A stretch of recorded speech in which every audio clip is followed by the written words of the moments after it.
Welcome,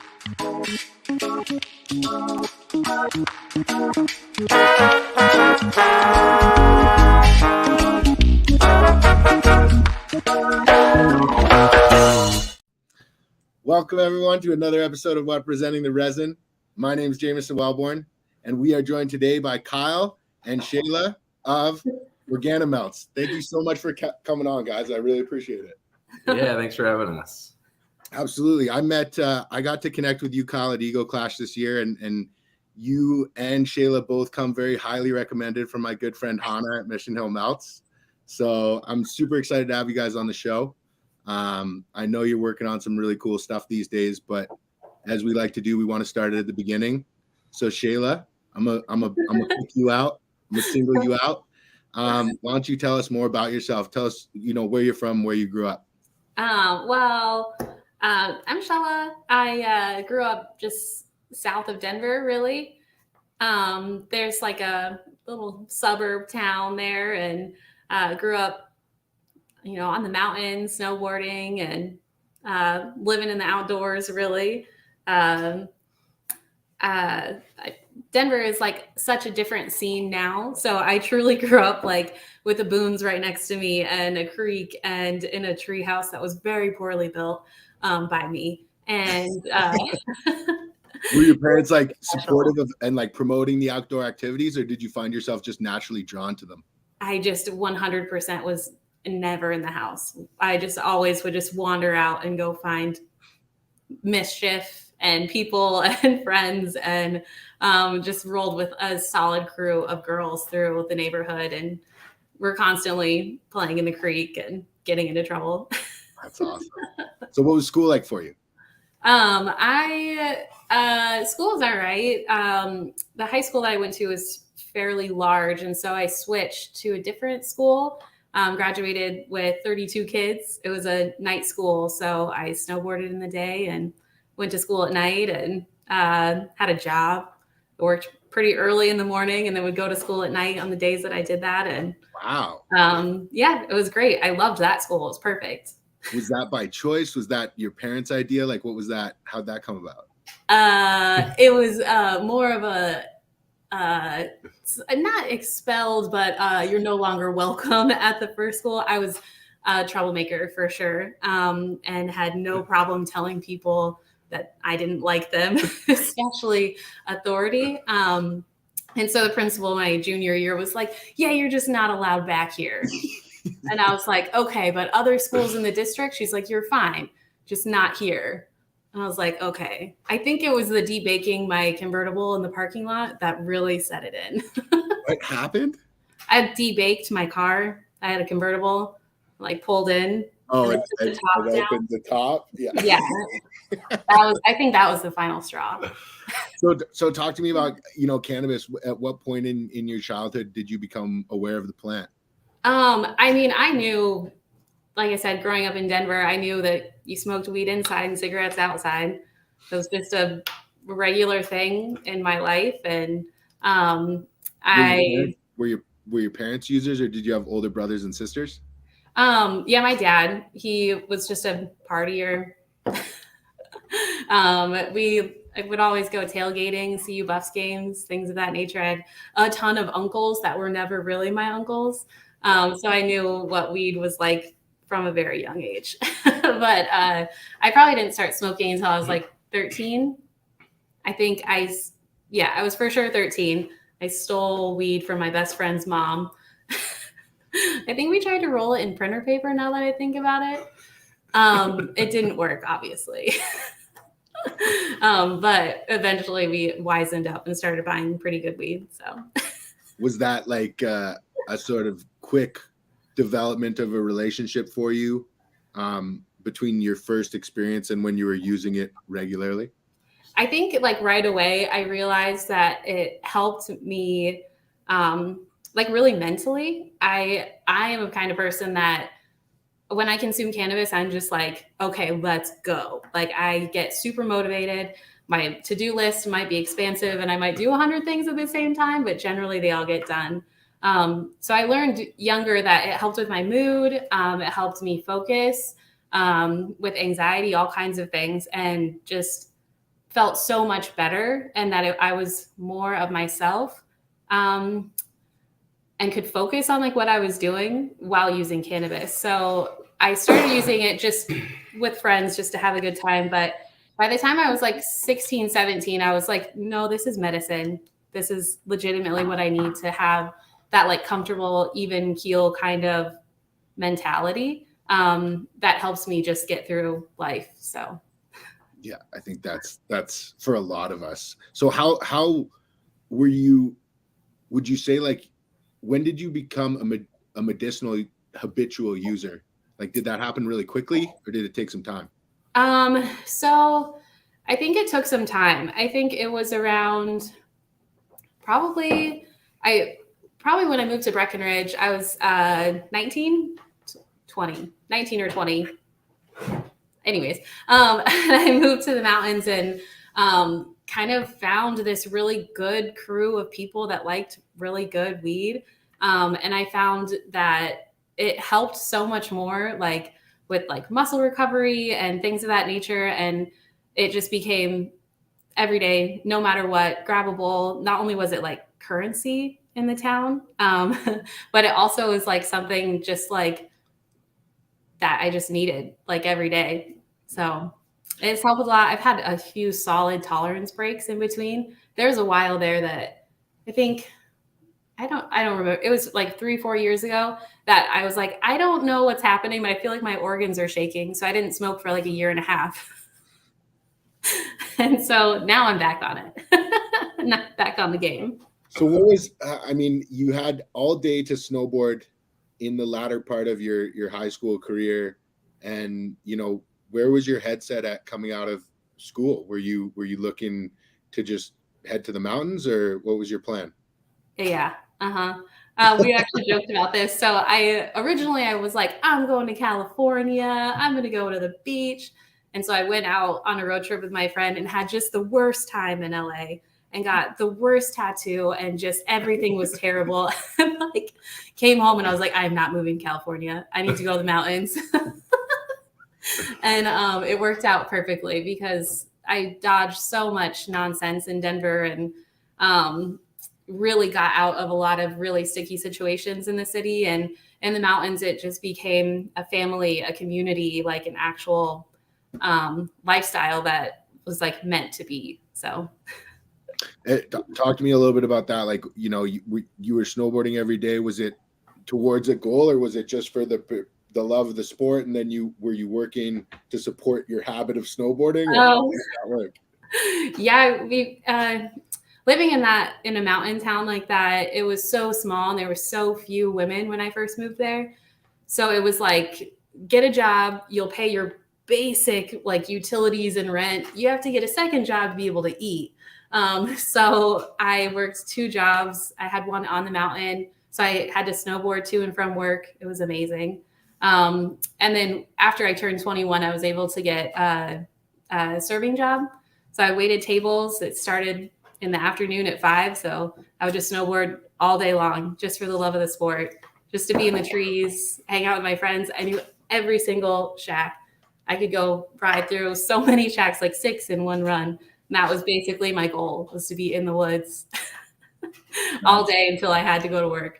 That's super cool. So, I mean, where was cannabis for you at this time? Were you cultivating it all, or were you around the cultivation of it, or what did that look like? So that I don't think I had any plants up there until later on. I had a roommate that had a tent, and he's like, Shelly, you know all about weed, help me with this. And I was like, okay, sure. I was like, and I knew nothing. I was like, I knew about smoking it, but I was like very naive to it. And so that was like our real first little tent run. I think we pulled a couple ounces. It was pretty entertaining. But I didn't really get too involved until I went to Humboldt for a season and helped out on a farm out there, and then came back and I was like, I'm not working in restaurants. I've got my bills paid for a while. And so I just trimmed and hung out in the industry on that level. There's a few other farmers in the mountains that I would trim for. And then it wasn't until 2014 I got a job at a weed store. And actually, ironically, that's where he and I met, was working selling weed at this little dispensary in Brett. That's so cool. Okay, before I jump over to Kyle and talk a little bit about how you guys met, I want to learn a little bit more about that trip to California. Like, what were you doing out there? Oh Lord, it was just hill life. It was intense. I, saved someone's life. You just out on the hill, there was helicopters and sketchy people, and then a few really great gems of people that we worked for. And it was like back in the day. It was 2013. It must have been. Yeah. So you got paid. It was $200 a pound then. So I guess it was. Did you go down with a friend, or did you go down alone, or how did you end up? Yeah, there was a girlfriend. It was actually 3 of us and our 3 dogs. Went out there. I'm sure it was a scene. I know for sure it was a scene. And then one of the girls ended up going home, and it was just my girlfriend and I stayed out there and just for months out on the hill. And did you get a chance to learn about the cultivation aspect, or were you just kind of trimming and kind of learning? Yeah. One of the spots I landed, they basically were like, please help me, because they were down people. And so we were able to help in the greenhouse. We were able to help drying and defoliating and harvesting and anything that they needed. I was just like, yeah, let's go. I'm literally here. What do you need me for? So I was able to help with a bit of that. And I loved their greenhouses. Like being in there with all that flower, it was just magical. So coming back to Colorado, you were able to kind of link up with like cultivators in the area that you knew from your previous network, or was that from the connections out in California? The people in Colorado, it was just kind of a random. The people I worked for, it was literally I got back to from California and I was snowboarding, and this kid that I know was just like, oh yeah, my wife is hiring at this weed store. And so I was like, okay, I guess I could sell some weed. I was like, I know about that. And so I got a job. And what you think when you first saw Kyle? What was your first impression?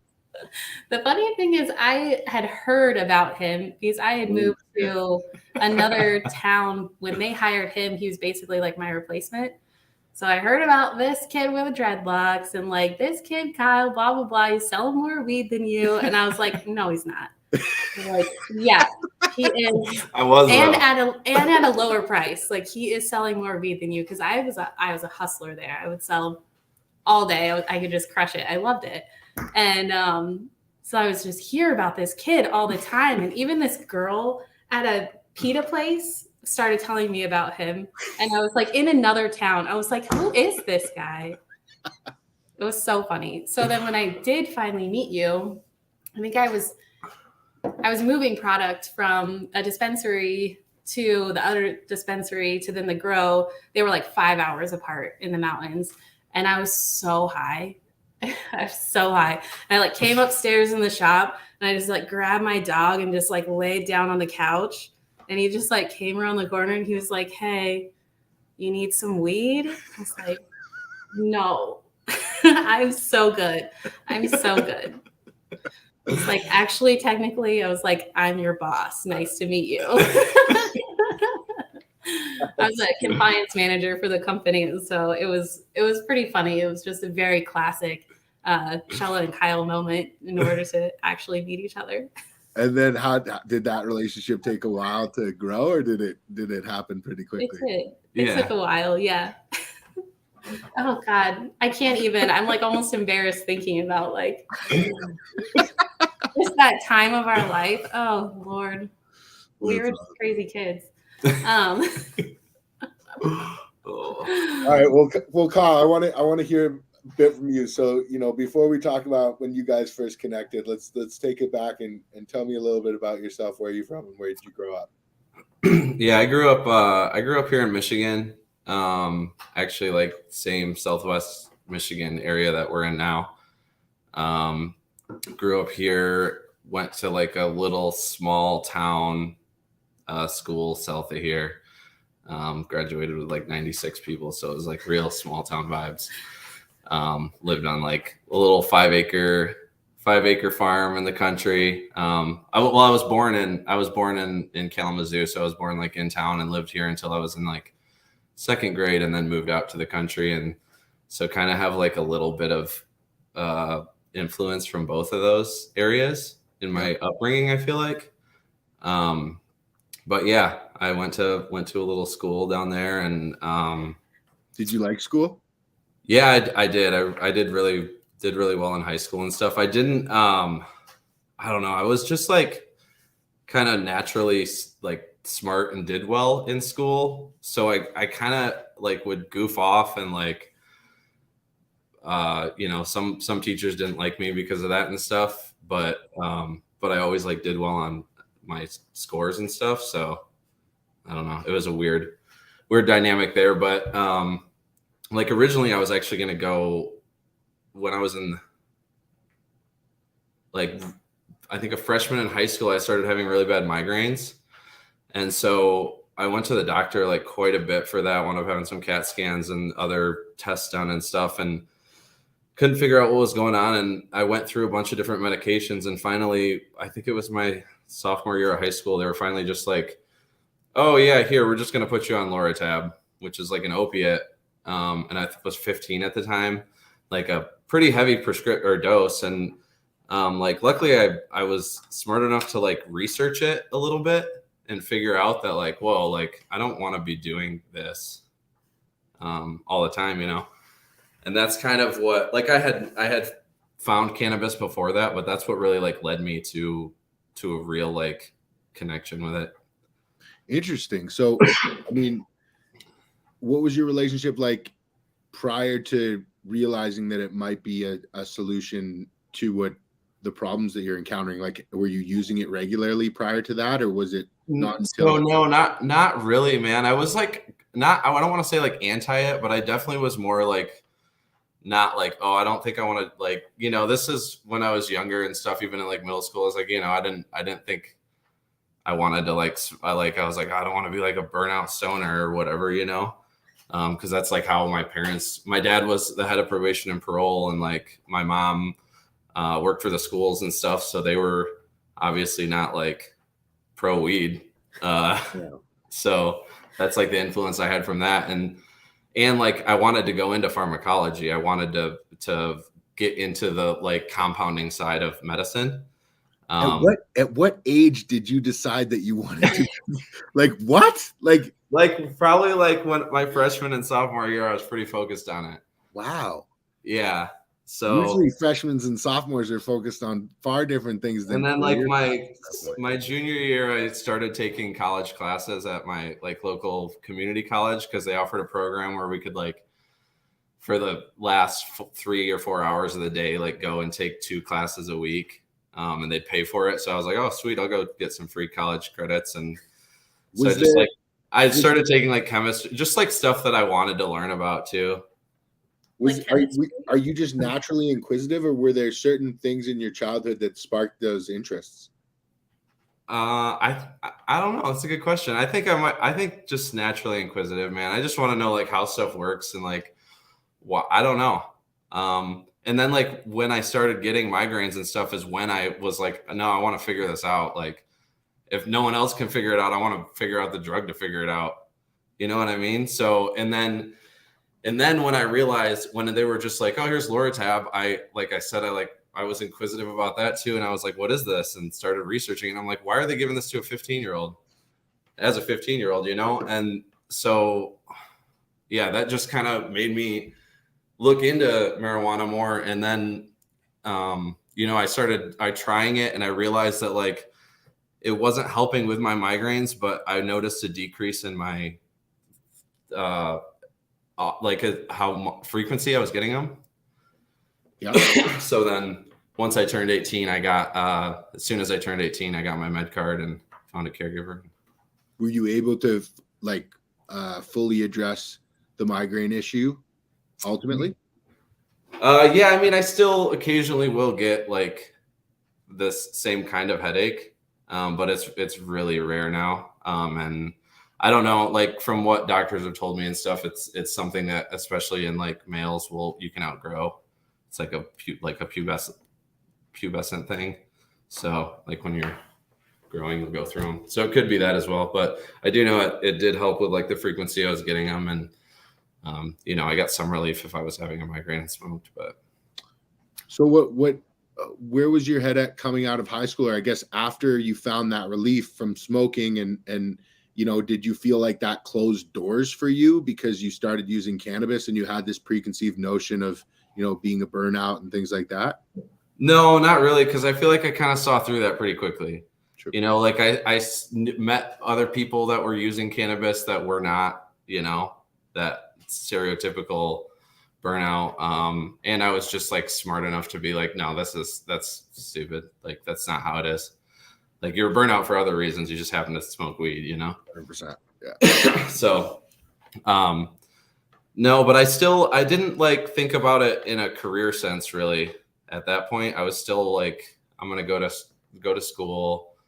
And, I don't know, try and figure out what I want to do from there. Still pharmacology? No, I switched it up from there, but so I started just going to this community college, and I was just going to get like an associate's to then transfer. And so I was like undecided for way too long because I kept like just taking classes that interested me.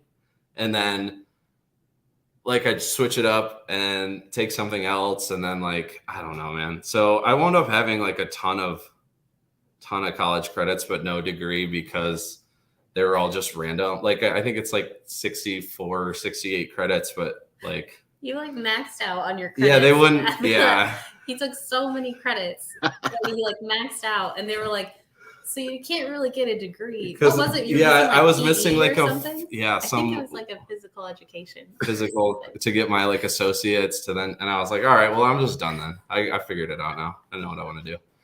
So what was it that got you to figure it out? Was it, what did you figure out through all those courses? So, yeah, I mean, I guess it happened when I moved out to Colorado. Like I had, like I said, so once I turned 18, I got my,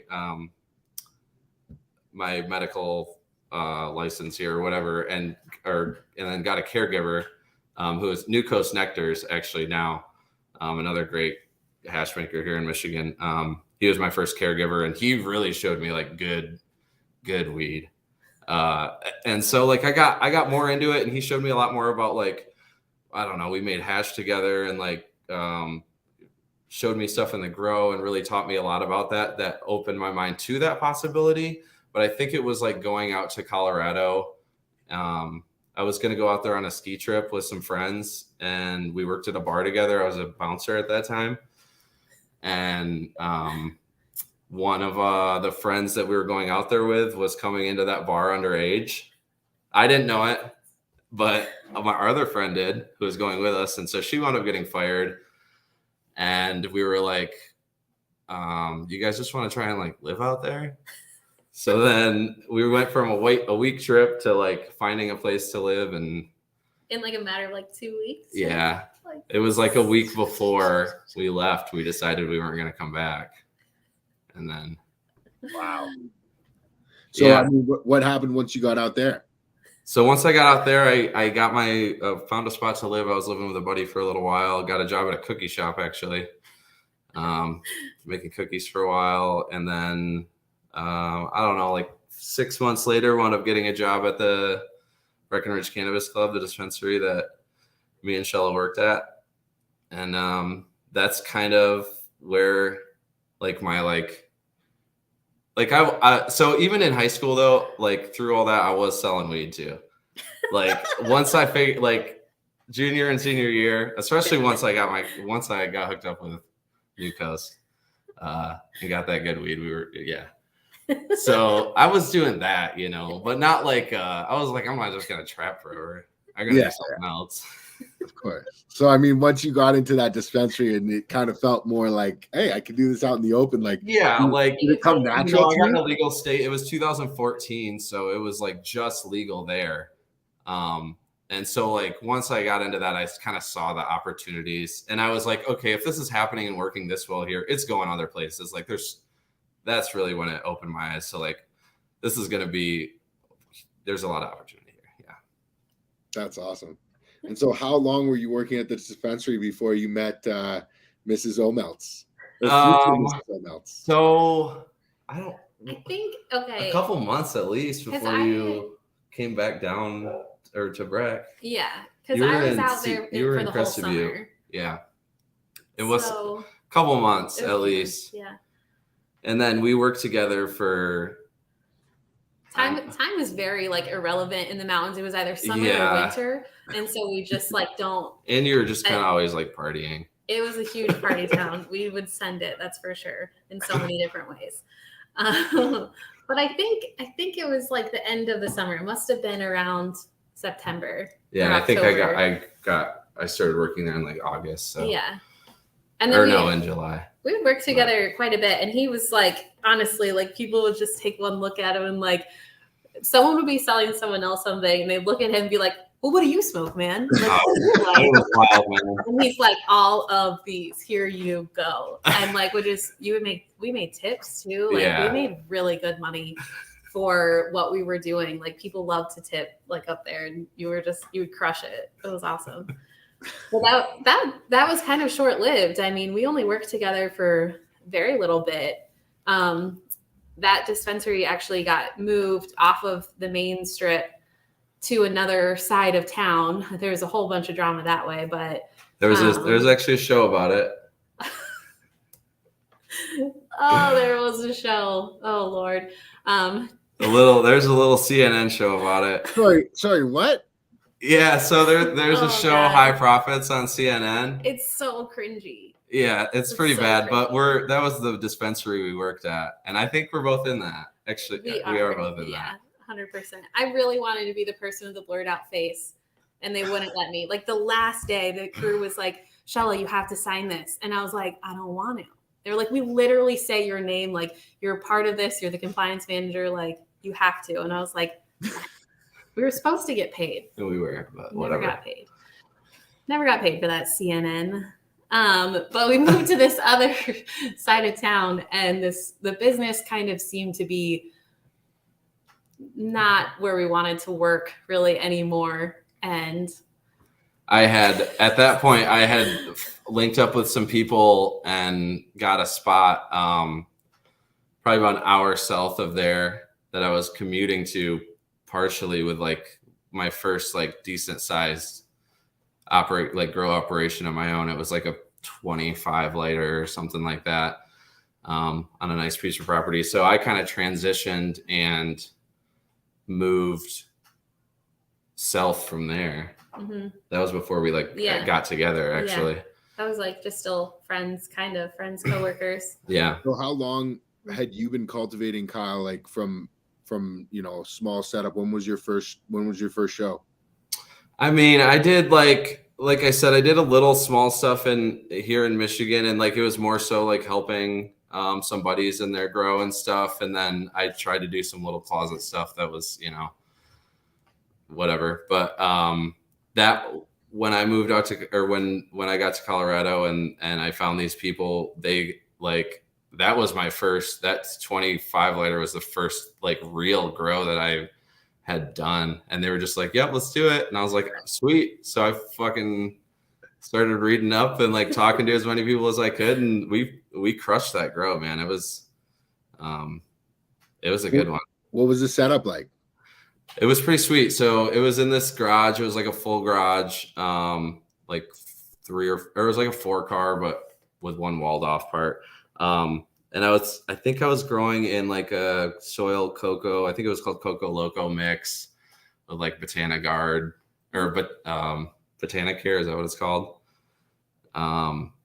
Did you have like wasn't that like a copper wire or something? The people that we were working with were super fucking heady. And this dude like drilled a copper pole, 8-foot copper pole down into the ground, and then ran spiraled copper wire back into the grow and into all the plants to ground all the plants in the indoor to the earth.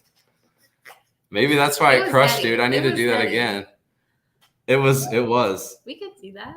But That's super cool. I don't know. yeah, man. So I did that for a couple rounds, and then had some issues with my partners there. They just kind of like up and left me with it, and nothing to support it. So being like a kid at that time, I mean, I was 21. It was just like, I was like, okay, well, I can't take care of this whole property. So Yeah. then I came back to Breck or Alma or something. I don't know. We were up there for a while. I think like it was probably I don't remember what year it was, but we decided that we could still get our cards for 100 plant count Wait, should in we Colorado go? at that. Yeah. So after that grow is when I went back to Breck though. And then that's when we met, right? No, after that grow. I mean, that's like when we like got together. Yeah. That's when we like got together. And then we went to Durango. Are you And telling then Durango? then we Sorry? went to Durango. That was our first like go ahead, try to have like a beautiful grow. The dreams started coming to us. So tell me about the Durango story. What Oh, happened? God. Well, we had been together for like, I don't know, like 4 months and decided to move to, 40 acres with no electricity and no running water. And you had to like haul water at that place too. So you had to like go fill up at the well, bring it back. And we wrapped it with, fencing, everything that we needed to be caregivers. We set it up to be as legal as like physically possible.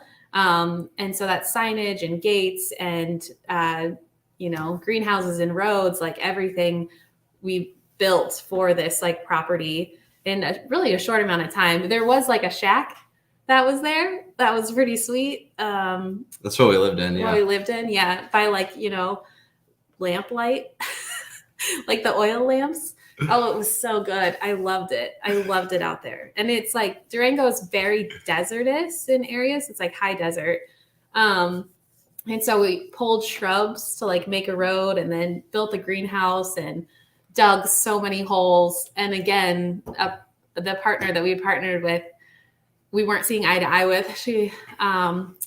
So we bailed. We took our plants, we gave them to someone else, and we got off the property, which sucked. Yeah, that was a hard one. Sucked. And so we learned our lesson there again. It's really, really hard to partner with anyone and to put in so much work and time and effort. But it was for the best because I think. After that is when we. We bought the van. Oh, we bought the van. Oh, we lived in my a van gosh, again we after did so that. much stuff. The van again was sick. What kind of van? Started falling It was a out. 1985 Volkswagen van again. Nope. It wasn't the one with like the camping, the Westie, but So we couldn't stand in it. it did have like a pull-out bed in the back. So we had a bed. we came back to Michigan, bought that, drove it back to Colorado, lived in Breck in that for a while. Yeah, it was the summertime. It was beautiful. Yeah, it was amazing. And then we ended up again finding someone that we wanted to partner with and make this whole. It was more on the CBD side of things, a lot more on the medicinal side, trying to. I don't even know how you describe what we were. So it was. I don't even know. There was this. Man, this is a wild story too. There was this piece of equipment that they were using in oil manufacturing to clean up oil that's recovered from ocean oil spills. It's called a fiber reactor. And so there's this group that brought it to Colorado to use to make isolate. You could use these fibers to run solvents through and run crude oil through to separate individual cannabinoids. So we were able to get like THCA isolated, and this was like 2015 or 16. So this was the first isolated THC that I knew about. It might have been like these people might have been some of the first, but so they were doing that. I know, and working on like a lot of other trace cannabinoids, smaller cannabinoids, and being able to isolate those. And the partner that we were working with had this plan to create customized therapies for certain ailments using those broken down terp or isolated cannabinoids and putting them back together in formulas for certain ailments. And then even further from there, doing like testing to see how well you break down cannabinoids and altering recipes based on that. So that was really fun. We worked on that for a while with them. Did they approach you, or how did you find that project? How they find two hippies in a van to help work on this? Yeah. It worked out really well. We literally had a friend who owned the store next to the cookie shop that he worked at when he first moved to town. And she was like this amazing woman that we loved that still obviously still loves still good to this friends day. With them. And her husband is just I don't even know what you would call him. He's just like a hustler of all things. Yeah, like he just does a lot of crazy business stuff, like developments, and also he's got his hands in all sorts of weird stuff. And he's the one mastermind who kind of like put that whole idea together. Yeah. And was working with the people who had the fiber reactor were definitely more academic. You know, they were using it for research and saw this pathway to be able to fund some more research for it, basically through cannabis. And so they were I knew a lot of like the legal side of what to do with cannabis because I was the compliance manager for the company for a couple of years and knew more about the ins and outs than these scientists did. And then he knew way more about like the compounds of cannabinoids and what they do than any of them could even imagine. You know, what the possibilities for what their machine could do. And so it kind of was a pretty sweet setup where like we both had really strong backgrounds in what they needed in that moment.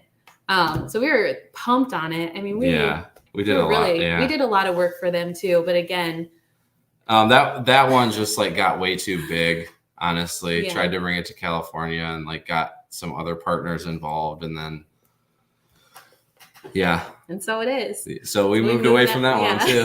We're like, all right, well. And then I think, so we moved to Longmont, Colorado. We sold the van. Everything that we owned was in the van. We put it in the house. I think we had like $500 left and we bought a car for, I think 300. And then we were people that lived in a house after that. It was great. It was awesome. And it was a sick basement in that house. So immediately we were like, yes, we're growing down here. Like we'll have our own space. Like it'll be so awesome. And our friends like helped us set it up. They had a ton of equipment and we were super excited. And then we had a crawfish boil and just nuked our timers. Remember? And we had all of those we had the old school timers where if your power goes out, then they flip. And then I was down there, I was like doing yoga one day and like in this grow room and I was like, why is it so hot? Why are these so crispy? What's going on? And I was like, oh my God, the timers. So we were like in flower, and the lights had just been on for like 3 days. Just flipped them. And I just didn't notice. I was just a rook, just a noob, and just destroyed all these plants that we had been. Re-veg them. Whatever. So and then I got another job in a dispensary when I lived in Longmont. And that's when I really got into hash. Like really got, I mean, when I was up in Hartselle or when I was at that bigger grow, I had done some BHO stuff here and we got more into it there. And then I did a couple washes and stuff like in Longmont, but nothing crazy. And then I got a job at Boulder Wellness Center in Boulder, and they were always carrying like Oleo and 710 and Dab Logic, and that's when I really got in. I was like, oh man, it took me a minute because I was like, why is it so much more expensive than but it was hash? So good. And then once I started working there and like got some discounts on stuff, I was like, oh man, I'm hooked. Like I get it now. I get it. I remember smoking like the first water hash I ever had, I think, like good water hash, was 710 Labs Ghost Hulk. Yep. Oof. Changed my whole outlook on it. So were you active on the forums? Were you active online? Like how were you teaching yourself about hash? Yeah, definitely like reading a lot online and stuff. I was more of just like a lurker than posting anything. And then once Instagram really became a thing, there was some decent information on there, but I read a couple books on growing, like when I started getting into growing. I was more like reading that way, and then some forum stuff. And then I had New Coast Nectars as a resource for growing information, which was huge. He definitely helped me out with a lot of issues and understanding stuff when I was getting started with that. And then some other, later along the line, some other people, my buddy who runs Earthcraft and Earthstayer now, we've been friends with them since the Colorado days, and he was always in grows and bigger commercial grows, so was able to give me a lot of pointers on stuff as well and help us out. So. I learned so much from Earthstayer. When he's out in Colorado, he's just such a knowledgeable individual. They lived in our house, lived with us for a little bit, and like seeing his grow setup and like how he was, how he ran that was incredible. It was really sweet to kind of see. I mean, how he treated soil, like his knowledge and understanding of all of that. And it's something that like we just really like had like passion for and like really wanted to like get into even more. And so we had the opportunity to like come to Michigan. Well, let me go back real quick though. I mean, if you're like when we were doing some of the BHO stuff, I read some stuff, but looking back, I don't know, a little dicey. I think that more than a few of us were doing a little dicey things back in the day. A little dicey, but yeah. So what was your cultivation setup in that basement? I think the same methodology as the 20 lighter? Just like smaller. It was just I think we just had like a 10 by 10. And then I think we had another smaller veg. Yeah, there was two tents. On one side, one on the other. Yeah, smaller veg tent, and just the same kind of thing, just smaller scale, and that was more just for the head and like to keep practice up, I guess, and keep once you start, you're like, it feels weird not having plants around. So 100%, man, I know that feeling. So what happened next? I mean, we bailed out of Colorado. It got so expensive. We were like ready to do something and ready to buy a house, ready to try and buy a house and like kind of settle a bit, at least have like roots somewhere that we could have a grow that was like reasonable, somewhere where we could afford to, and we're not worried about having to move, because of our lease and lease and all kinds of things. And it just wasn't really possible in Colorado. It was so expensive. But Michigan, when we came out here, it was like perfect timing. Like really, especially for solventless and for what we wanted. So we were still really focused on CBD at that moment. And when we came out, that was like the first thing that we wanted to set up was CBD solventless. We were looking at trying to do like washing CBD and making like a solventless CBD company. Trying to make like a smokable, something that was at least like dabbable and tasty. Because at that was like 2019, 18. So like the farm bill had just been passed here, and there was a lot, CBD was opening up a lot more, and there was a lot more breeding going on with it that I saw, that I was like, okay, well, if they could get some terpenes in this, you might be able to wash it and get something that's halfway tasty, and being able to ship it and stuff. I saw an opportunity there, and we were trying to do that for a while. Yeah. It's kind of like where it really started. And then, I say where it really started, but where the best part gets to. And that's just like us finally being able to step into like what we've been trying to do for so long. And the only way we could do it is with our own two hands. The first run we did here was a CBD run. CBD run. I forgot about that. Yeah. That was the first one Oh, that we well- did in Michigan was CBD run, and it was awesome. It was so cool. Like and an we indoor learned, hemp like, run. It was fun. we just had to do it ourselves, and like for what we want and for what our dream is and like how far we want to go, like we had to start with just the two of us just doing it, and couldn't rely on someone else, couldn't rely on someone else's property and their skills or knowledge or anything like that. Like we literally were just like, let's go, you and me. That's very cool. I don't know of many people exploring the solventless CBD space. I think there's Fox Tracks and maybe one or two other cats that are doing it, but that's really cool that you guys were looking in that area. Like, were you able to get to any like points of progress or make any observations as far as the resin? Definitely. Yeah. So like you just reminded me, even we did a whole indoor hemp run from some, man, I can't remember who bred them, but some like mango strains and a couple other. So I had a couple lights of like CBD hemp that I washed live. And so I was able to get some like it fresh presses nice. The heads are a lot smaller. You have to run a 25U bag to catch pretty much anything. It's between 25 and 45 was most of it.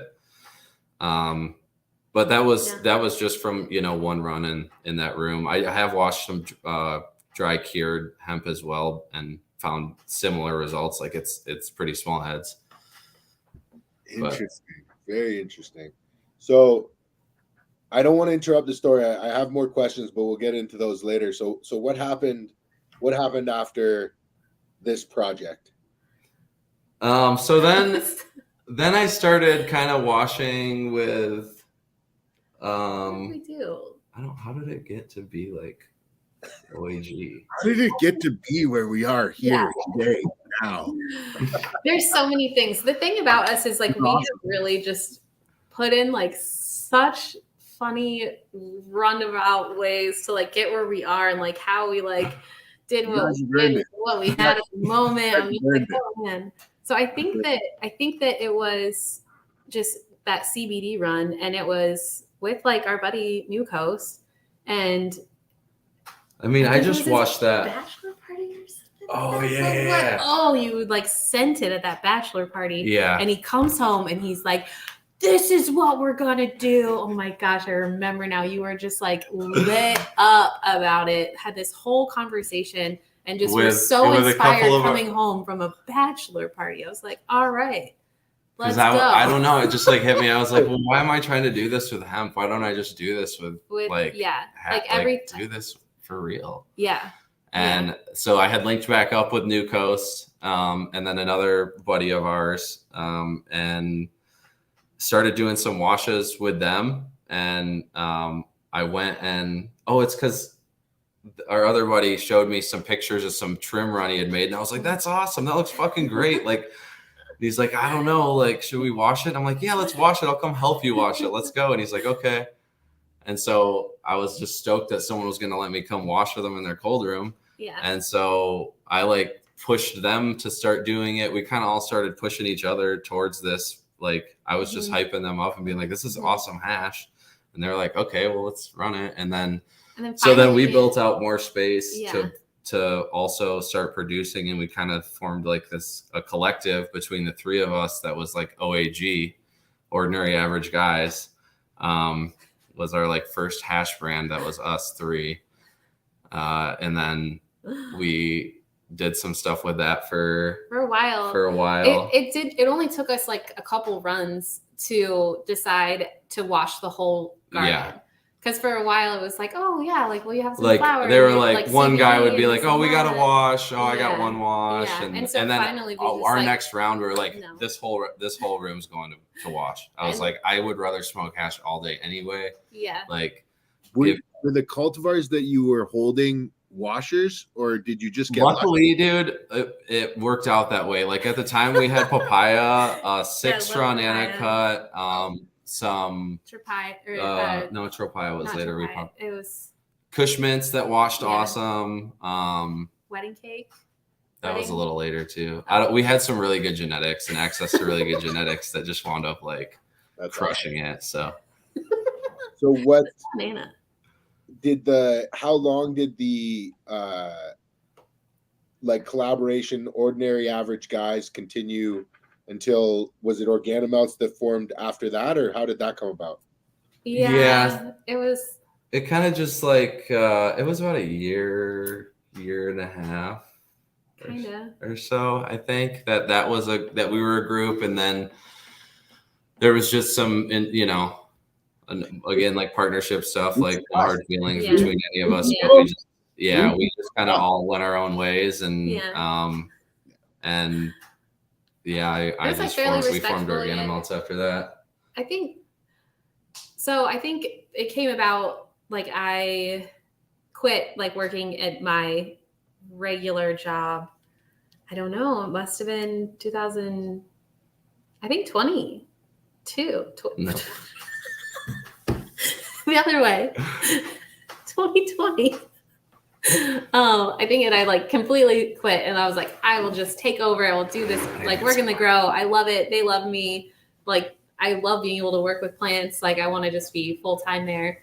And so we just jumped in head first, washing everything, flipping rounds, just having a great time. And then it was when the last of the 3 members, like, they all split, then that's when he decided he wanted to rebrand.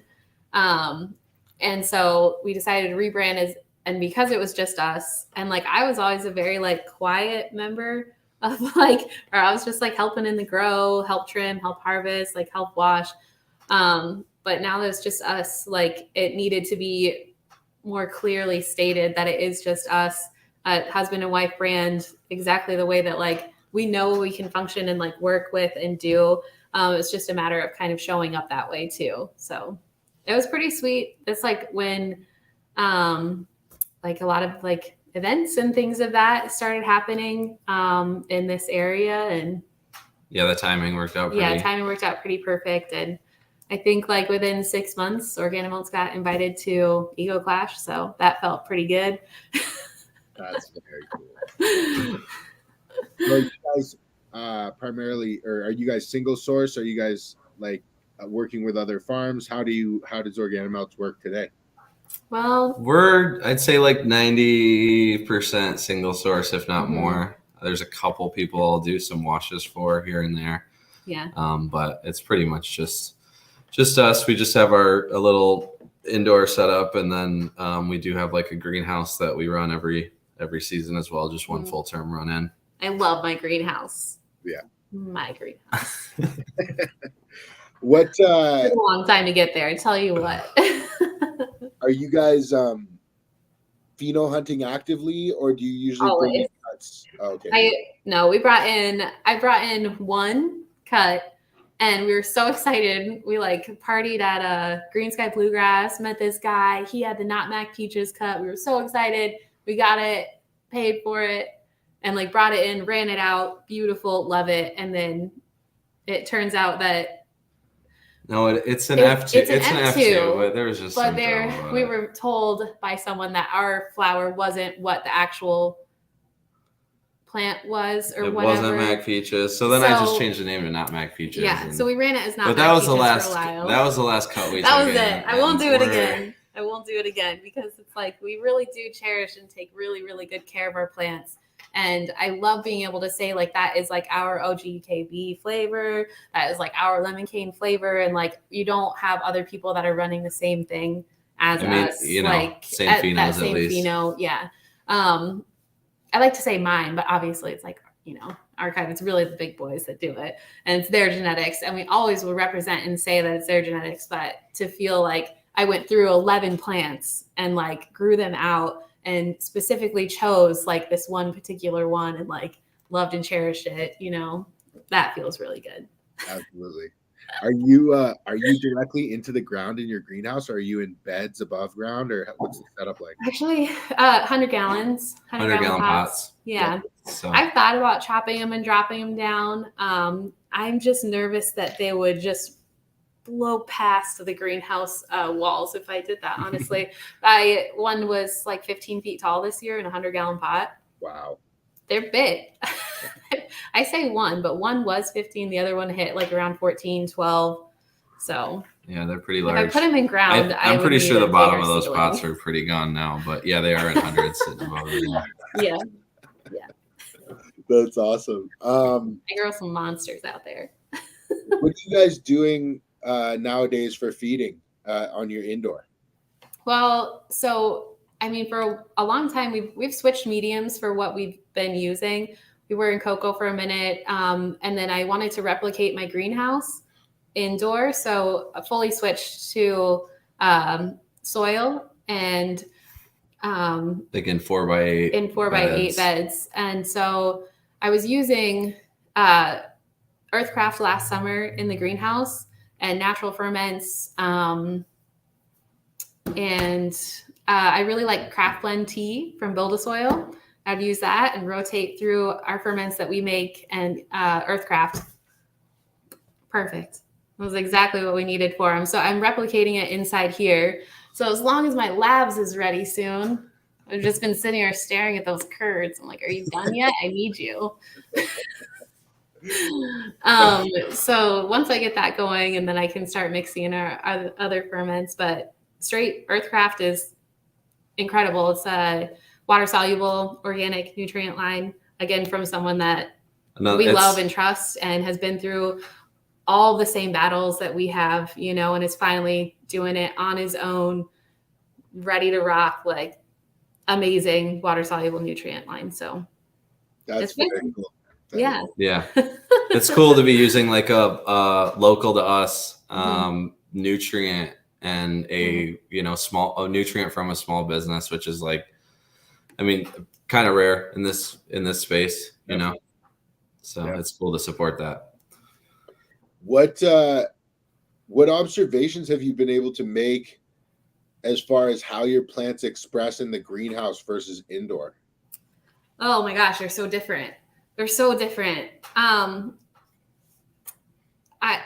So for example, lemon cane was a pheno hunt that we did last year. I had 3 phenos of it. We put 1, 2, and 3 outside, and they tasted so different inside. I grew them inside, and it was a disaster. I was like, 2 didn't do it at all. She was just a string bean, and I should have cut her out the first week. It was so not an indoor kind of plant. 1 thrived, was beautiful. 3 had this wicked, crazy mutation that I was like, loved, and it was so ugly. That one did great inside it was too. The ugliest plant. Do you remember? It just like looked like a monster, like how the bud structure was, and then it had this variegation that like turned in like this weird spiral. It was so ugly, and it dumped. It was the best. Yeah, and so it took me a little bit to figure out like how to grow them inside to get that. And also as far as like the resin goes, I think the sun grown, I don't know if it's, since this is going to be like our first like living soil harvest coming up out of here, it'll be interesting to see now. Yeah. But the sun grown usually has like, it comes out a little bit more wet in the consistency, and it generally has some more like subtle terpenes that or flavor notes that I don't pick up on always on the indoor.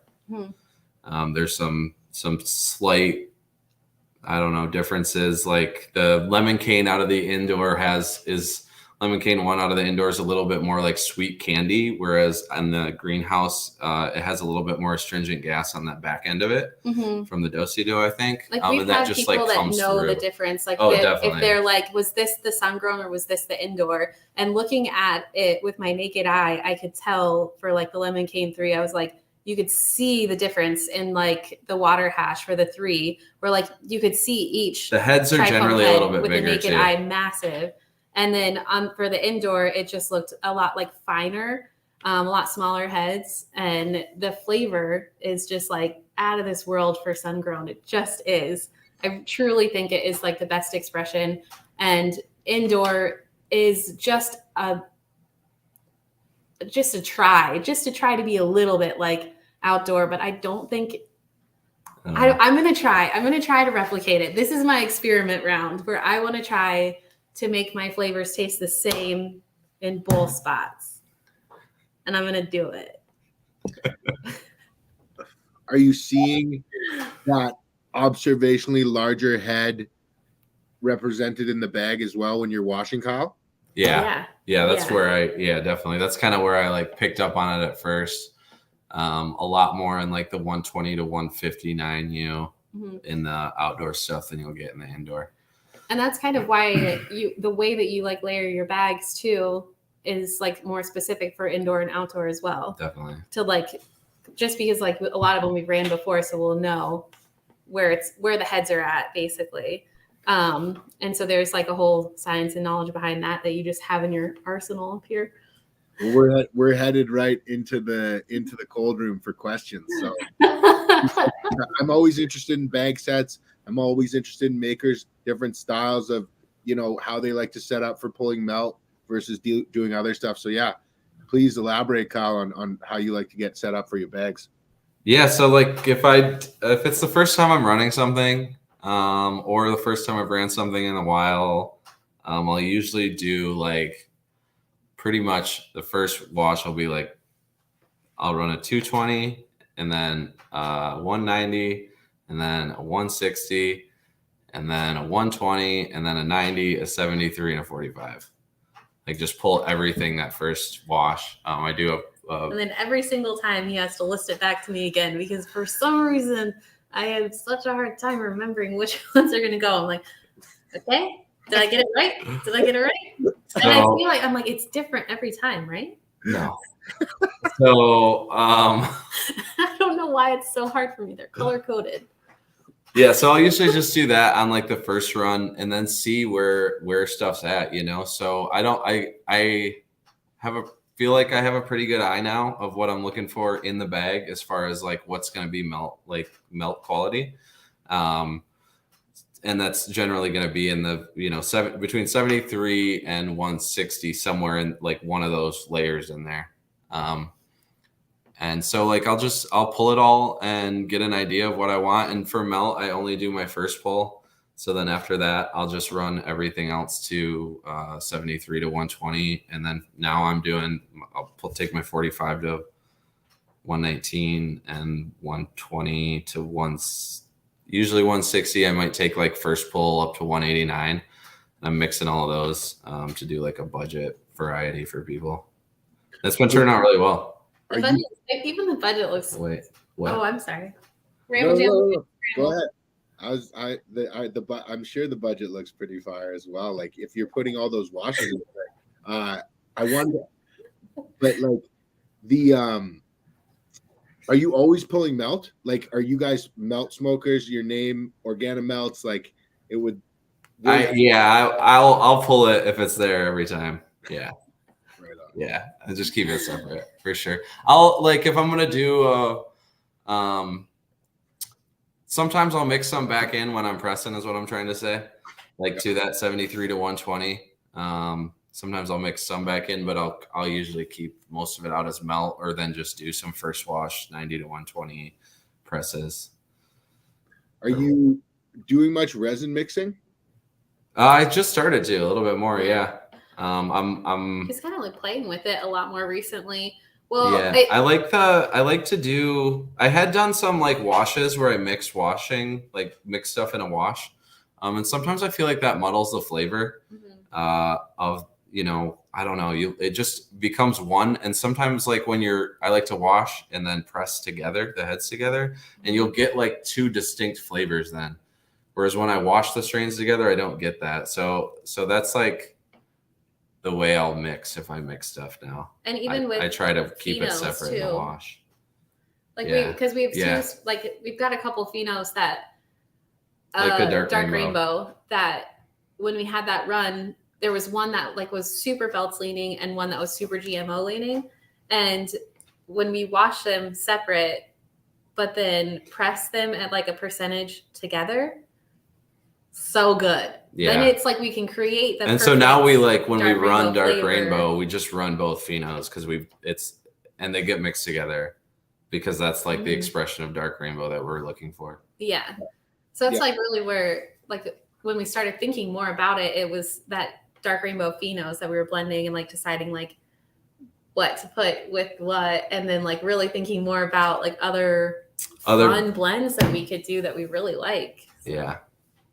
Yeah, I think it really opens up the palette. Like, I think we're going to see more and more of it, to the point where it's going to just add unfortunately another level of confusion, because you're going to have strains. Like, what am I tasting here? Like, and you're going to have to remember this blend is this ratio of these strains. Exactly. That's what I was just going to say too. It's fun because it's like there's what was it, sour bananas blend that I did was like that banana butter breath is a peanut butter breath crossed with banana OG, so it's very like raunchy peanut butter breathy, GMO-ish, you know, shoe terps, and like that is so overpowering. So in that mix we did 75 or 80% original diesel dosing, only 20% of that. The mix still comes out banana butter breath dominant, but there's enough of the original diesel in there that you're getting to taste it, you know. And that's hard to do if you're mixing before you. Yeah, absolutely. You lose a little bit of control of that in that sense, I think. Yeah, or you got to guess, you know. Yeah, absolutely. Are you a fan of washing in cubes or in zippered bags? Not really. I've done it. I think they're pretty much the same as far as like yield and results go. I haven't seen too much of a difference. It's just I like hand mix with a paddle, and I like open mixing better. It kind of just feels like you're like stirring laundry when you're using those cubes. Are you do you have a certain like pattern that you like to use with your paddle? Like a little bit, yeah, kind of. I like to work it in a certain way, and like, yeah, it's kind of just like, not that I think it matters too much. It's more just like a rhythm thing for me to just get in a zone so I can get through the wash. Yeah. So do you have a theory of like what is the actual action that is separating the gland from the stalk? Like, do you feel as though it's the movement through the water, the agitation against itself, or the vortex that's created? Oh, man, I just think it's that whole, like the whole thing, like the vibe, just the movement, the vibration. Like, I don't think there's like, I think it's all kind of working together. Yeah. To get that off there, whether it be the water moving through to like pull trichome heads out of crevices, or like the water actually hitting the head off there. I don't know enough about that. I think it's just, I have like a thought on that, is like how we handle like our material beforehand as well, which I think makes the biggest difference. Absolutely. I think keeping like our greenhouse is wrapped in like a really fine micron to keep like dust out. Even the air intakes, doors, everything is this fine micron filter that like air will come through on our sides, that like keeps like our flower just looking like super clean throughout the entire summer in a completely enclosed greenhouse. And then like harvesting, being very particular, and like the size that we harvest down to is like very particular as well. Yeah. How we keep it frozen, like how like cold like freezers get, and then like moving straight into like the wash, I just feel like you're very particular again about like what your temperature is and like water temperature is. And that consistency, I think, is something that is so important as well. So yeah, I feel like sometimes I play that off, but I'm pretty like picky about that shit. No, for sure. I mean, it's those little things that make the differences when, points of percentages have major impacts. Yeah. And man, for me, it's more just like, more than the percentages, it's just the quality. Like, I just want I want the cleanest separation I can get. Like, I want just fucking heads in that bag. Yeah. Like, no dust, no, like nothing, just heads. Absolutely, man. Has there been any like, major tricks or pieces of knowledge that you've picked up to be able to achieve those, cleaner pulls throughout your learning the last few years you've been doing this? I think it's just the little things. Like, it's just the cleanliness, like throughout the grow and the harvest process being cleanly, not letting there be particulate on your bud in the first place to get in your hash. And then like rinsing is huge. Like really, really rinsing. Like I want to see like the puddle of hash get smaller in my bag. You mean like rinsing, like when you're collecting, it's not like okay. Like when you're collecting the hash, like I want to see that puddle even in my 90U bag. I want to see it decreased by like 10% to know that I'm getting everything that's not supposed to be there down to where it's supposed to be.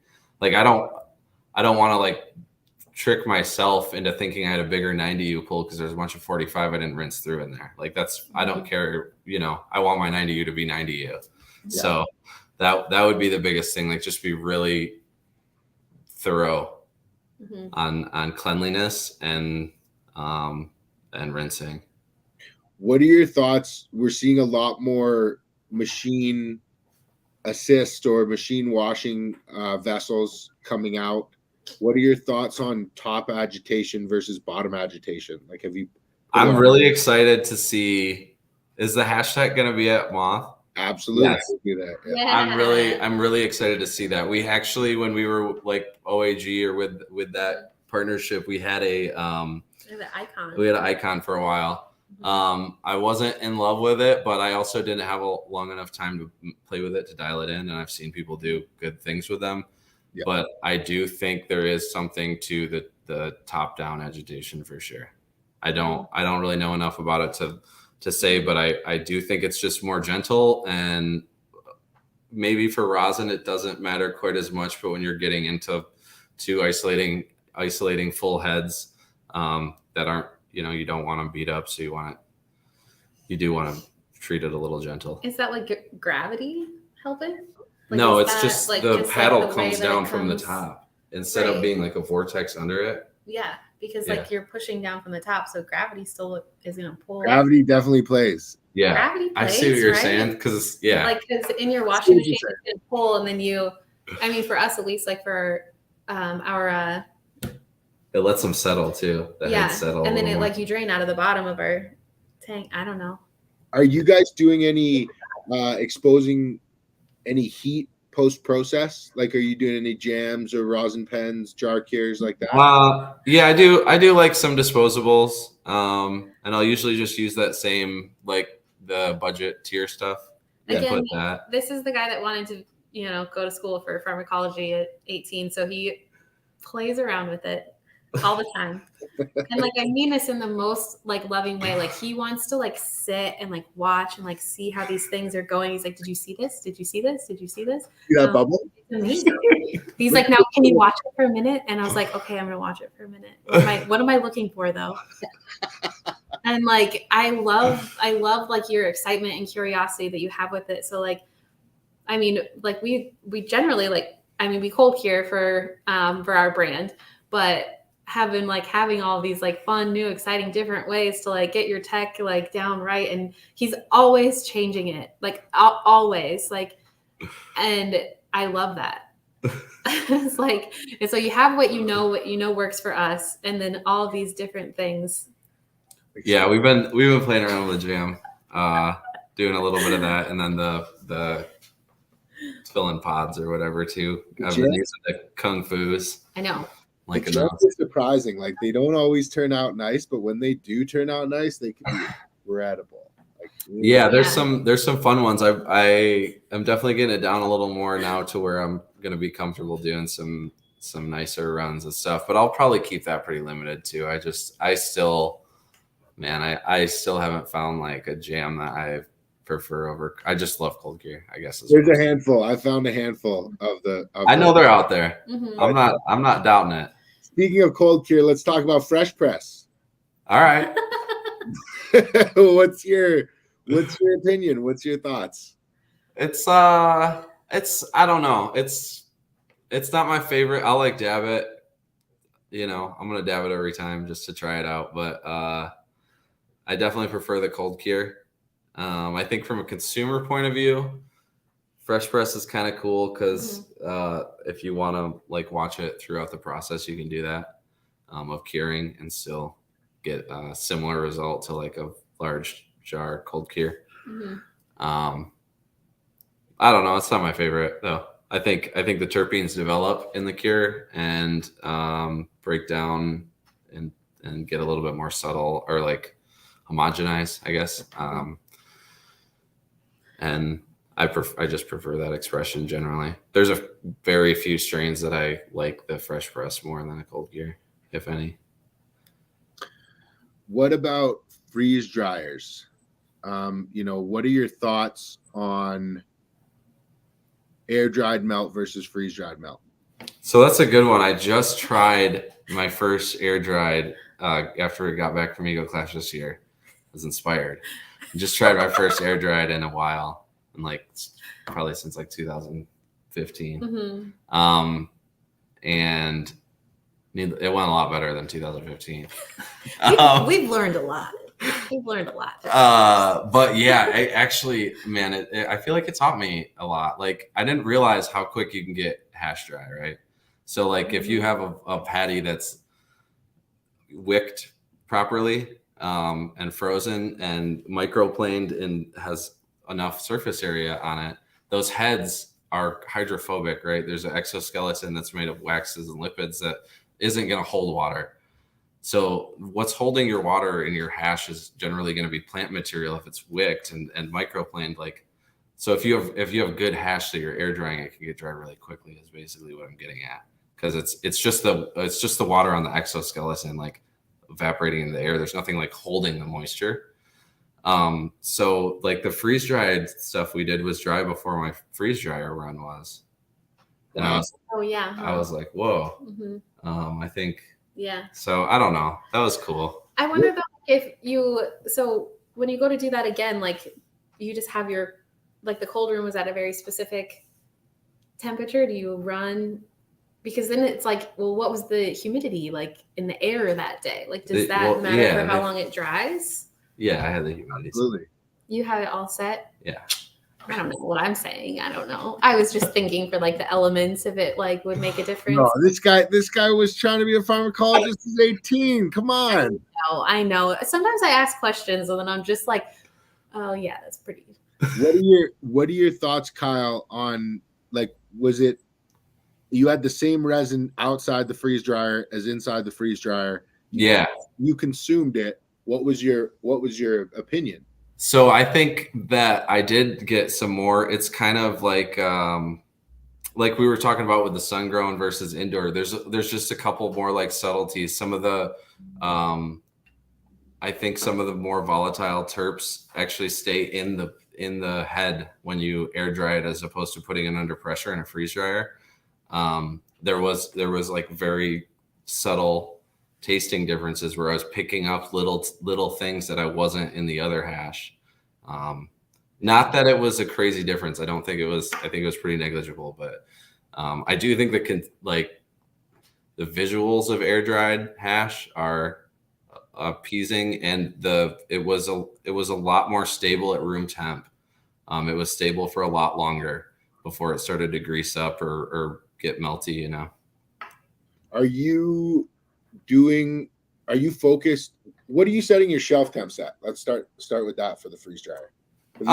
So like I'll run them around like 40. I've ran them down.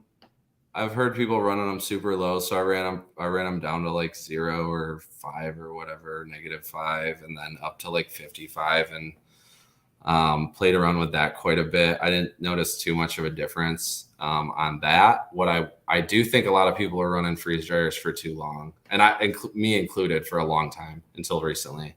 I cut my freeze drying time. Even there's some batches that will do a full freeze and cycle in like 12 hours. Wow. 13 hours. Why do you think that's happening? Do you think that's happening just because they're following factory settings or Yeah, and I just think people just don't want their shit to come out under dried, so they're just like, okay, well if I run it at 18 hours, then it comes out dry every time. But then I started playing with it and getting it to where it was like, okay, this isn't quite dry. I know I need more time. Like trying to find that. Mm-hmm. And I did find that like finding that right spot where it's dry, but there's like a band in there where it goes from like wet to like dry to like almost too dry. like too powdery, and I like it a little harder to deal with and greasy when I'm going for melt, you know. And what observations are you making, like in the final product, when it's freeze dried to the right time versus over dried? Yeah, so like in that, generally the 90U or whatever I'm pulling for melt will like where I'm collecting it isn't I don't generally have it in like a cold room when I collect it, because I just pull it out really quick and work with it pretty quickly. And so I kind of want it to start greasing up while I'm working with it, right? Like, as weird as that sounds, like I know I can get it to the freezer and get it frozen in time to be able to sift it out. And it's not like, I don't want it to start like degrading and greasing down, but there's just like this consistency that I look for. Like, it's hard to explain, man. It's like right on the edge of being like too greasy or too like, oh, is this still wet or is this just greasy? Yeah. And sometimes it's just that like visual, like. But when it is wet, it's like a hard frozen wet piece. So it's like, I know it's not. I don't know. And it's, you know. But it's a dramatic difference in the outcome, is what you're saying. Like compared to if you were to run the freeze dryer longer. For longer time, yeah, it'll dry it out a little bit more. It'll be more sandy and easier, a little easier to work with, but it's not like the texture that we really are going for. The texture in the rosin. No, in the hash. Oh, okay. Yeah. I got you. I see you. But I mean, in the rosin, have you noticed a difference when that? Yeah, definitely. It's been a lot more like wet. Yeah. Not as many, like not as much stuff. Pretty much most of it isn't really coming out dry at all anymore. And that was directly correlated to when I like started turning my freeze drying times down. I noticed our stuff, just like strains that would normally be like, oh, this is generally a drier, cakey. Yeah, there was like certain strains that you would like that had a certain like look and texture to it, and then when you ran it again, it was just like had a smoother kind of look to it. I don't even know what the wet. Yeah. You guys are too funny. How do you guys calculate your hash yields? So just like wet weight divided by hash. I usually find my hash weight, like, you know, wet weight per gram to whatever bag. I just like to keep or like know what it is. Food grade, or are you including? Well, so like that's the thing about like our yields is like, yeah, like yes, like we're like conscious about it and like from like, you know, our wet weight like down, but we also like break apart like so many chunks of like our wash, like, that like we're very specific about. So it'll be like, oh, this yielded this, the 73 to 120 yielded this, 90 yielded this, and then whatever else yielded this. And like, since we're not like sharing genetics very much or at all, and it's more just like the only reason, like I just figure out yields because I want to know them, you know. But it doesn't really affect our what we keep as much as like the terps and how it grows. For sure. What I'm getting at, you know, like I like to know our yields, but it's not gonna. If the hash isn't good, then and it dumps 6%, I'm still not gonna keep it around. Like, but if you were decider of all things, and you wanted to set a proper standard in the community, what would your perfect vision of yield? I think the standard would be grams per square foot. Yeah. Grams of loose resin. Oh, I mean, yeah, or rosin, whatever you're going for. If you're going for loose resin, you know what I mean? That's or rosin per square foot. Yeah, because that factors in your. No. Oh, I guess square foot. Saleable prime product, you know. Because it's like, yeah, your yield per for wet weight, it's like, okay, so if this plant under the same condition grows twice as much as this plant, but it yields half as much, and taking up the same amount of grow space, like it's a wash. They're actually the same yield. 100%. 100%. And that takes a long time for some people to wrap their heads around. Yeah, A really long time. for sure. As a super scientific guy, I can tell. What are your thoughts on the future of solventless extraction? Like, we've got a tremendous amount of really sharp minds just dedicating themselves to this day in and day out, yourself included.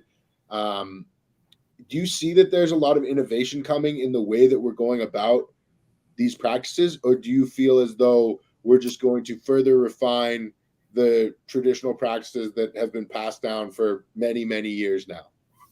I think there's going to be a lot to come. I'm glad you brought that up, actually. I think we're just getting started, man. Like, this is such a young, I mean, not like you said, it's been around for thousands of years, but we're really just diving back into solventless, right? And like exploring new technologies. And like, we've only been utilizing freeze dryers for how many years, you know?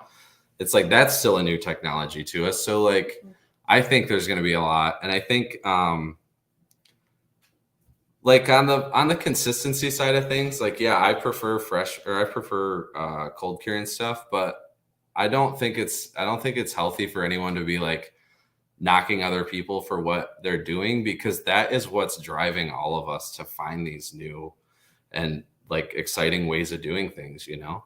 Like, that's what's leading us to new consistencies. And like, there's so much out there we don't know. You don't know what you don't know, man. It's like, I don't know. It gets me excited. Like, I'm really excited about new consistencies and new flavors and breeding, like new strains that are going to come out, new flavors that might develop out of that. Like, it's interesting because like when we first got into like, you know, back in the CBD, you know, wash world, like there was very little. Like I remember specifically like being like, what's on YouTube? Like, and like then it was a very secretive kind of culture where people didn't sit and talk about this like on podcasts until really in like the last couple years, I feel like. I hope I'm realizing this like correctly, but like I think that it's a group of people now that are like truly starting to like mastermind on this out in the open and like talk about our hobby that we have and like the things that make it great for us and our brand, and like to listen and to talk about that with so many people. That's why I'm pumped about Moth and why I love Ego Clash so much, because it is this group of people that actually know like what the hell is going on in this like world that I can relate to. And it feels so good to like have that space now. And so for where we've come from and what we've learned, like just figuring it out in the beginning, you know, as far as like growing and into the solventless like market, like where we can go from here. Like if we've gone from there to here, like, oh yeah, that's the limit. Absolutely. Those, you know, community building events, friendly competitions like that, you know, that's how it all, you know, we humans, we need that community. We need that, you know, in-person interaction. And it's so great to get together with people that, you know, are like-minded and share the same interest. But CHELA, I want to ask you specifically, because I think you have a really interesting perspective on seeing legalization in Colorado and in Michigan, and of course having friends throughout the states, in different states that have legalized. You know, what are your thoughts on how Michigan did overall? Yeah, As far as a state in cannabis legalization. Well, I feel like Michigan did things like very different than Colorado. Colorado like started very small. Michigan waited a year until they opened any dispensaries, which I felt like was a really good start for them. I was like, people will get their things together, everything will be settled. A lot of licenses got bought up, and there's a lot of towns that don't have like ordinances for how many dispensaries there can be. So even in like Southwest Michigan, our little area, there's so many. And then every week I'm like, a different person owns this one and a different person owns this one. And like they keep switching like, or like selling. And then some of them will just be closed. So I'm not going to lie. I've been into 2 in Michigan since I've been out here. I personally feel like the idea of recreational, where you have a spot that you can go and you can trust, and you trust the bud tender, and you trust that it's been tested, and you trust all of these things. I think that people are losing their trust and faith for that process in Michigan. I think that there's been some pretty big hiccups that should have been fixed, and they're not. And I think that it's coming back to caregivers that were the ones that they trust, and we're the ones that they know that like we're reliable and can have the same consistency, because it's almost like who knows anymore with like, because of the testing issues in Michigan. And I don't know 100% of what happened, but there's just a lot of, remediation happening. I'm not someone that owns a microwave, and so I don't really want to be someone that consumes cannabis that's gone through remediation. I don't even own a microwave. I don't want you to nuke anything that I'm consuming. Yeah, that's something we deal with up here in Canada as well. I think that there's a lot of room for improvement, because people are clearly loving and enjoying the recreational market. Like, it is clearly a good thing for society to have around. I just really think that there should be a better way to have people that they actually trust kind of take over, instead of giant corporations of people that really just are out to make money, and you can tell by their product. And it's kind of sad for those poor plants and the people that like are kind of getting duped when they buy something of that nature. So you see an ability to for small recognizable brands like yourself to transition into the recreational space right now, or is right now not the time to do something like that? I feel like there's so many parts about that I'm like, yeah, and then no. Like, there's so many like pros and cons about that, and I feel like Michigan has carved out a really nice space for caregivers in the moment, and I'm not really sure. I feel like this one might have a better answer for that one. He does.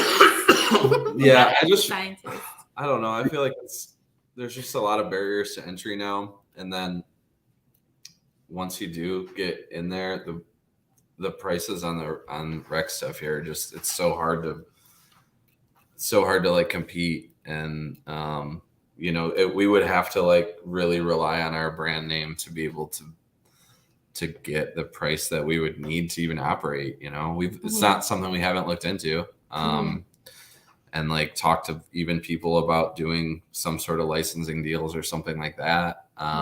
Could be a possibility, but it's just where the wholesale market is, because we wouldn't be owning our own dispensary. If we did like a micro and did something like that and could make that work, maybe.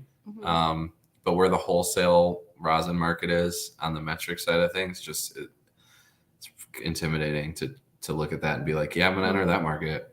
And again, because of so much experience that we've had, where we've learned like that we just had to do it with the two of us. Like I have like, and really like the name ORGANIMELTS came to be because of like our organic origins, like the way we came about. That's really what the name's more about than anything. And I just feel like we've gotten to this point in our life where we're pretty patient with letting things come to us and not forcing things, just from doing that too much, probably. Yeah. You can't push it. And so it's just kind of one of those things where we'll see what happens. It's something that like I know I have to be careful with. It's a slippery slope when he and I decide that we want to do something, because the second that it's spoken out loud, we're doing it, and there's no stopping us. And that's just who we are as individuals. Like, both of us just have an idea and we get to talk about it and like have a moment that we're just like, we can picture it and see it, and then it's done. So I always have to be really careful when I want something and I say it out loud, because you might just get it. Yeah. I can tell you that legalization in Canada, they told every legacy brand that they needed to be shut down by the day of legalization, and that if they were operating after that day, there would be no value for their brand in the new legal market. And that was the biggest load of shit that Wow. they could ever feed, and they scared a lot of people into shutting brands down. And those Yeah. brands, the brands that did stay open and continue to build their network, are now worth a lot more to these legal companies that are struggling to identify with their consumer base. Yeah. Yeah, that's it too. Yeah. They're not in touch with the consumers at all, man. They Mhm. don't know what they want, and they're just doing everything off of like data, numbers on a computer, like what's yielding, For the first couple of years, I have a nursery up here in Canada in the legal space, and for the first couple of years of legalization, it was the top 10 strains on weed maps out of the US. Basically data used out of California. And now, for the first 10 years, for the first 2 years, and now it's we want black market Canadian strains, recognized black market. Like, we want whatever the neighborhood is buying, we want, and we'll brand that. And it's like, oh man, at least they're getting closer to the source. So I mean, I think guys like yourselves and so many others that are on the show, just kind of doing your own thing, staying in your lane, building your consumer base, and building your brand brand awareness and brand recognition is be huge and pay off huge down the road. Yeah, I think that's something that like I even just realized more recently when someone approached us about like our brand and asking about something with it, and I was like, yeah, we are like a brand, and like to embody that like brand and like to be aware of like how we're portrayed. I really do think it all starts with like how we take care of like the plants in the beginning and how careful in particular you are like in the hash and wash room, and then like that really shows in like our art form, like in hash. And I just find it to be so much more like enduring, and it almost makes like, I don't know, it like it makes us like real people to like, I don't know what I'm talking about anymore. You know what I'm trying to get after? I know what you're saying. People want to see people wants to see who's behind, Yeah, it lets people like relate, connect. That hasn't been able to happen in only our industry. Every other industry that's happened, meet the maker behind your favorite product, no problem. That's very attainable. But only in recent years has that been happening in cannabis, and it's really important that people like yourselves, who are the true grassroots, movement, get their stories out, connect with their consumers, and secure your lines of distribution and your consumers. Because if you don't, some fancy metallic, corporate brand is going to snap up those consumers because they haven't been exposed to, husband and wife teams like you guys. So I think it's super important to tell your stories and get your brand out there. Yeah. Thanks for having us, man. This is fun. Absolutely. So as we kind of wrap up, if you guys could wave a magic wand and change one thing about the Michigan licensing regime, medical program, down to an ordinance, down to whatever it is, what would you change? Oh man. You know what I would, honestly? What? That fact that you have to own the ground that you stand on. Like, for, you know what I mean? Like, well, because banks won't loan. So that is the one thing that like I just am like, really? So like you have to like own like the physical like property or the ground that your greenhouse is on, or like things of that nature. Because you can't work with banks for lending a loan or anything of that nature. And so that part, I'm just like, man. Yeah, because that's a huge barrier. That's like one of the biggest barriers, is the property. And it's like if you could lease property or mortgage property to do some sort of operation on it would really open the doors a lot more than So if anyone wants to just hand me a hunk of land for $1, I'll take it. There you go. You never know. Michigan, it's a bit insulated, especially in the caregiver section, somewhat like Maine. But overall, the North American industry, Canada, the U.S. is the cannabis industry is not in a great position, and it hasn't been for a bit of time. Do you feel as though that overall industry is facing some more hard times before things start getting brighter, or do you think that we're at that bottom and things are starting to improve? I mean, I think it depends where you look, man. It's like I've heard a lot of people say like last year they've seen the cheapest weed they've ever seen and the most expensive, right? Mm-hmm. So it's like the lows are probably going to keep getting lower, but that doesn't mean that the highs are getting any lower, right? So it's just like, I don't know. It's like any market, like it's expanding for sure. But that's what you get when you have an expanding market is higher highs and lower lows. So I think if you're focusing on the lows and stuff, then you might attract that. I don't know. But if you're putting your product in the right position, like it's still a good market. And I think it always will be, man. There's plenty more consumers coming into this space every day. And I do think that like big, like the companies that are in it just for like the dollar, that is my only hope, is that they realize like, I can't just do this just to make money and not care about this plant. I hope they all just can't do it because the plant doesn't give back if you don't show it any love or respect. Like, I hope that those kinds of like big companies see that or start something, see it and like become aware and like fizzle out, and the people that actually have like pride and joy and like care about this as like the medicinal, plant that it is. I hope they all start rising up and everything balances out. That's the hope. I mean, I can tell you, like, after the gold rush was over in Canada and all these white collar dudes had gotten their chunk of money, after saying that they bleed cannabis and that they'll be here for forever, they're now raising money to go mine rare minerals on meteorites. Exactly. They're never going on a space to a meteorite. They'll be on to the next thing before this takes off. So yeah. Yep. And like that's fine. It's like this is obviously like a consumer, like it's like consumerism. I think that is what it is. Yeah. No, I think you're right. I think a lot of the big money that's like just bleeding money out in these MSOs and like bigger operations are just going to get bored of this at some point and find the next gold rush, and that's when the market is going to open up for people like us.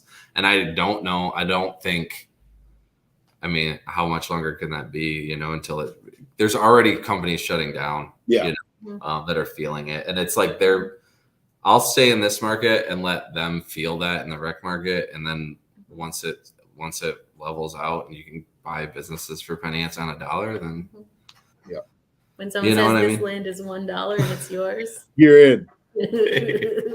So what are the plans this year moving forward with ORGANIMELTS? Do you have specific goals in mind? Pheno hunts? What are your goals? Gosh, we are always popping seeds. So we have a pheno hunt. So right now we're running a pheno that we found in 2-3 grows. Couple grows ago, we had like a small light leak that caused like a branch of, it was like just one branch of this lemon cane number 1. And I was like defoliating it one day and I saw I hit the bottom of this leaf and I saw the pollen go whoop, and then right over onto the Nutmeg pea plant right next to me. And I was like, I saw that. And then I kept going and I looked through the plant and it was like, that was it. And I was like, all right, tie string around this branch. And so we found these seeds in there. There's and it was 3 of them. Yeah, it was the most beautiful, magical thing. So we popped them. Oh, I knocked over the tray 3 times. We popped the seeds. I knocked over the tray with the little babies 3 times. And I lost the seed. And then I found it in the lemon cane pot. Remember that? Yeah. Anyways, this is the most random tangent. I generally have treat some my of those plants going very on. well, but I literally just happened to drop this one. Anyways, so we popped it, grew it out, and it's this beautiful lemon cane, Nutmeg peaches cross, and it is gorgeous and shorter than the Nutmeg peaches was real stringy and tall and lanky, and this one has the same bud structure where it's separated out, but it's growing shorter like our lemon cane, and it's greasy. This Yeah. is like the first week of flower, and it's greasy to the touch. I'm so excited. That'll be a fun one. And then Do after that that, one. we have the next round is going to be more pheno hunts. We did New York Sour Chem. Yeah, New York Sour Chem, Sour Sour Runs. Runs. And then Wooksauce Wineries, those beans from them. it was It's it was like Dosi Papaya, and then that's crossed to it's Dosi Papaya, Stradana, and Cookies and Cream. Cookies and Cream.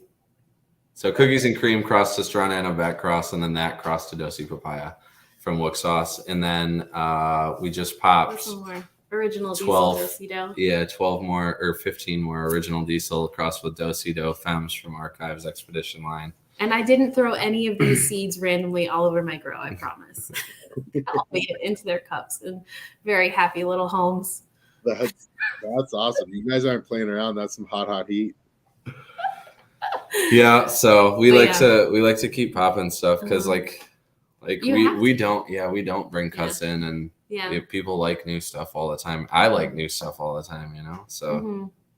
Absolutely. I know it's cool because we have in the past, like we had this amazing Tropicana cookies at one point in time, and like really good bud that I look back and I'm like, oh, remember the banana runs and this and that. But I won't keep it around forever. Like the second that people are kind of over it, or I'm overgrowing it, or like I want to try something new and I don't have room in my garden, like I'll make cuts and like get rid of some, things that just like aren't it anymore. And or what I kind of enjoy when people come up to me and they're like, what about the Vuelo? Like, what about this? And I'm like, I tried to pop more seeds, but like, I was like, they were males, or like they were runts or this and that. I was like, that plant is just going to stay in the past in this beautiful memory of something that you had at one point in time. But everything else I put out was still fire. But I kind of love the idea that it was like, oh man. Yeah, there's those moments in time, and those memories. Yeah, because you remember like the summer that you had it, I don't know. What's different about Michigan cannabis than like cannabis anywhere else in the States, in your opinion? Just like how strong the caregiver market is here. Mm-hmm. I mean, compared to, I guess I'm comparing here mostly to Colorado because that's where I have the most experience. But it's like, just the caregiver market and how strong it is here, especially in like the hash scene. There's very few rec side like hash and rosin that there's just, I don't know, most of the good stuff is done by caregivers here in that arena. But I was surprised how, I don't know, I just never really got into it as far as like a community in Colorado as I did here. Like it really is like a community. There's a lot of events. That's another, I think, unique thing to hear, at least. I don't know that I know of, or like the way that they have like these caregiver events and stuff. There's some swap meets and stuff where you can go and, there's a bunch of caregivers and stuff in one place and hanging out. And I don't know, there's just a good community built around that.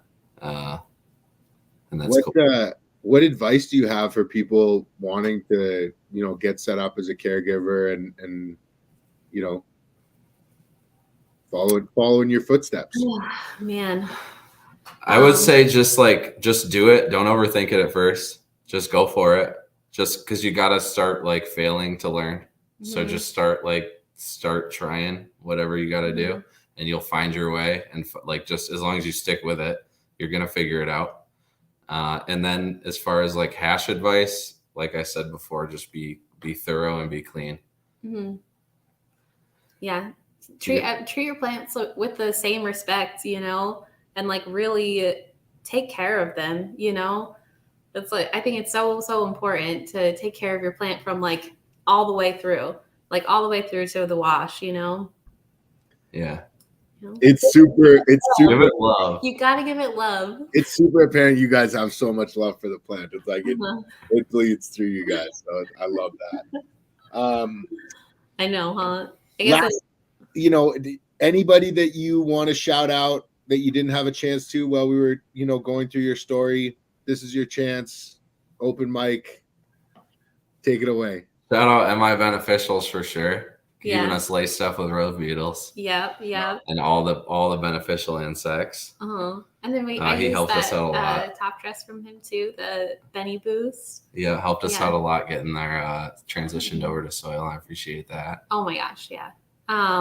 Earthcraft and Earthstayer, those guys are not only like our very good friends, but literally keeping my grow just praying all the way to the end. Like they will just stand up on end all day long with their hands towards the lights. Like it's an absolutely amazing nutrient company and I'm all about it.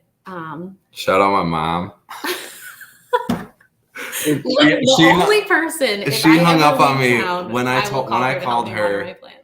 called her the first time I got a job in Breckenridge at a dispensary. She hung up on me, and like me and my mom have a very close relationship, and that fucking hurt. I was like, whoa, she's actually pissed. Mm-hmm. What? And then she hung up on me, and now she's like helping us water. She's named all our plants in our greenhouse, put name tags on them. She hung name tags in my plants of the names that she named was the cutest thing in the entire world. Oh my gosh! Yeah. So it's shouts out to mom. Yeah, she'll like show up and like she like actually helps. It's the cutest thing in the entire world. She loves it now, so that's what's up. Shout out Postal Mitten for sure. Yeah. Always holding it down. Straight up. Yeah. Awesome. Well, guys, it was so great having you on. I really enjoyed. You guys are beautiful people. I hope to chop it up with you again. I mean, you're gonna be at Melting in the Head. Yeah, we'll see you this month, man. Bro, okay. I really decided to, really go for it because I entered in my own blend or my own my own run this time. That's awesome. We've entered into competitions as ORGANIMELTS, and so this is the first one that's like Mrs. O's up there. That's awesome. That's super cool. No, I'm so excited to have you guys. Yeah, we're so stoked, man. I'm stoked for the food. I'm stoked for the hash. I'm stoked for the company. I'm so excited to see good people. I'm pumped to see like Hannah. Mission Hill Melts is amazing. Like they're people that like in this world. You know what I mean? So Adam doesn't make you smile, something's wrong with you. Adam is one of the sweetest men. And Hannah is amazing. And again, like a power couple that we can relate to, you know. Definitely. So I'm super excited for that event. That's awesome. Well, again, thank you guys so much for coming on the show. I can't wait to have you back on. Thank you everybody for watching. Don't forget to like and subscribe. There's still a few tickets left for Moth, so you can check that out on the website. And I hope you all have a very, very great day.